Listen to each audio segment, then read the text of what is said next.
hapon, magandang gabi, kung anong oras nyo man po ito mga papanood. So yun, ikalawang araw natin ngayon sa pagbabantay sa bahay ni SG sa pamilya niya. So doon ako galing. Sinabihan ko sila na matungkol doon sa paglusob ng mga kalaban po sa bahay nila. So yun, may mga nagko-comment na ilipat ko sila. So yan, pwede kong gawin yan, pero sa kadahilanan po no na tawag dito, nahihirapan akong ilipat sila, no, kasi wala din akong ang dami kasi nila, no, ang dami sila at ako lang mag-isa kung ililipat ko sila, no. Tapos babiyahe pa.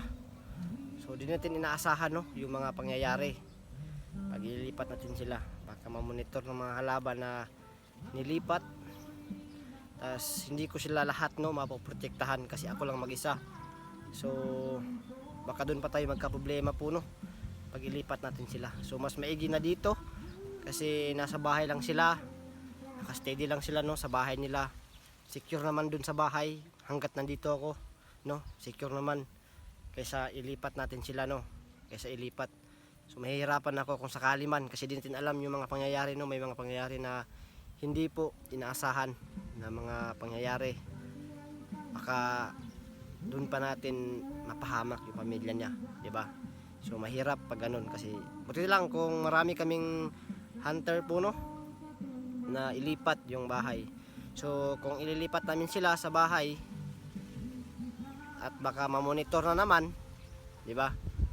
Same lang, wala din pinagkaiba, no, kung ililipat natin sila tapos babantayan na naman natin, no.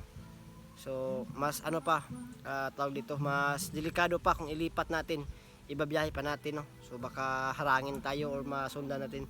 Hindi natin alam, no, yung mga kasamahan natin, hindi po natin alam yung mga pangyayari po, no, kasi mautak na yung mga bandido or mga kalaban natin, no. So minabuti ko na dito lang sila, steady lang, kasi kung sakali man na maligtas ng kasama natin sa iba na naghahanap kay SG, no, yung mga kasama natin maligtas, so pagbalik na babalik ni SG sa bahay niya, okay na, no, nandun lang yung pamilya niya. So yun, sana maintindihan ninyo. So mas minabuti ko na dito lang sa bahay nila, hindi natin ilipat kasi babiyahe pa tayo. Dito lang ako mag-aabang ng mga kalaban, no. Ako lang yung bantay dito, ako yung security guard dito nila, no. Yan. So yun lang, sana maintindihan ninyo yung nais kong ipahiwatig sa inyo, no, kasi yun, sana maintindihan ninyo. So nandito ako sa area ngayon mabantay. So kaninang umaga wala na pa naman, no, wala pa namang kalaban na pumunta. So dito lang tayo. Yan. 24/7 yung pagbabantay natin sa to. So yun tol, sa mga dyan, mag-iingat kayo. At ako din dito mag-iingat din. So sana maligtas niyo na si SG po, no. Gagawin ko ang lahat na maprotektahan yung pamilya ni SG dito. At yun, God bless sa inyong lahat dyan na tumulong sa pag-rescue kay SG. Mag-iingat kayo tol, mag-iingat kayo, at dalangin ko na ligtas kayong lahat na makauwi, no. Sana ligtas kayong makauwi, at ako na bahala dito. Wag na kayong mag-alala sa pamilya ni SG, ako na bahala po dito. God bless po sa inyong lahat, no. More power po. So dito tayo ngayon. So tahimik na pa naman ngayon. So may nagpatutugtog na mga musika dyan sa bahay niya.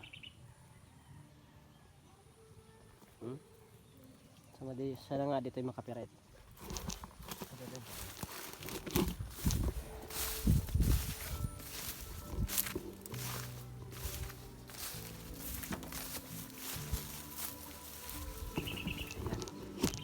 Ito sa likod, no, sa bahay nila. So sana dito yung makapirate, kaya parang tugtog yan, lagot na tayo. So dito, doon tayo sa medyo malalayo pa, dito yung makapirate, no.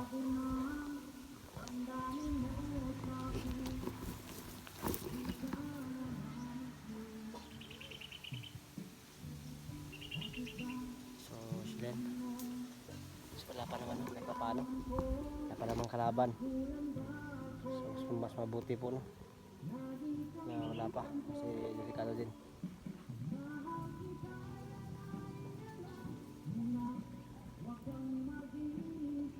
Sana dito yung makapirate ito no. Kasi sayang yung video natin pag nakapirate. Walang sahod, walang kita pag nakapirate.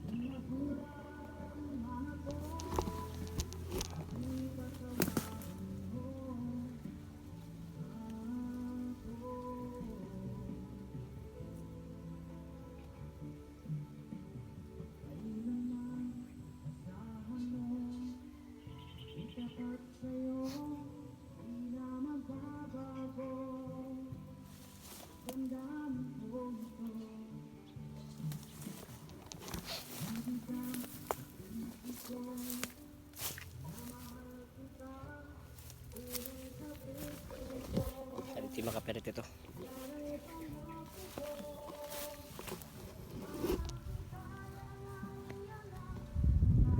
Ano yung sinasabi ko? So may lumusob lang naman dito.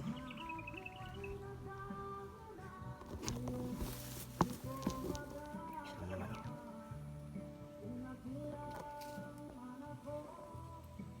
Wala.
Akala ko makakapagpahinga ako ngayong araw.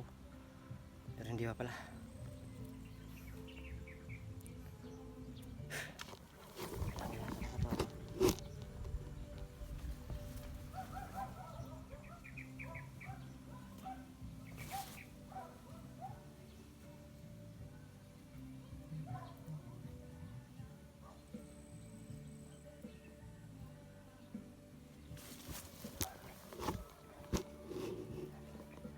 Marami pa sa dito. Hindi na nga paparating.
Yan. Dalawa. Sabay na sila. Siguro feel nila no na hindi nila kaya. Siguro yung mga kasama nila na hindi na nakabalik. Sana dito makapiright. Kasi may tugtog. Sa kapitbahay niya SG, no? Napatugtog.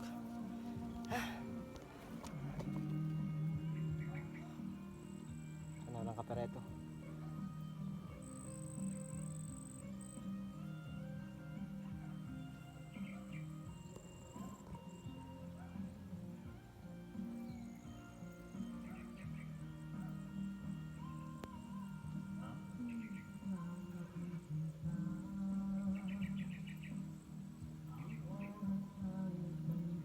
Pisto siguro. Pati ang pisto. Magpatay dun sa giliran po. Magpatay dun sa medyo pipti ng pisto.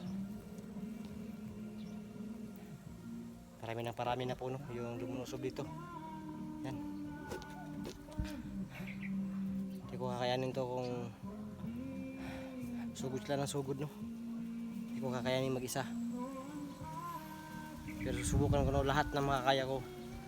Susubukan ko.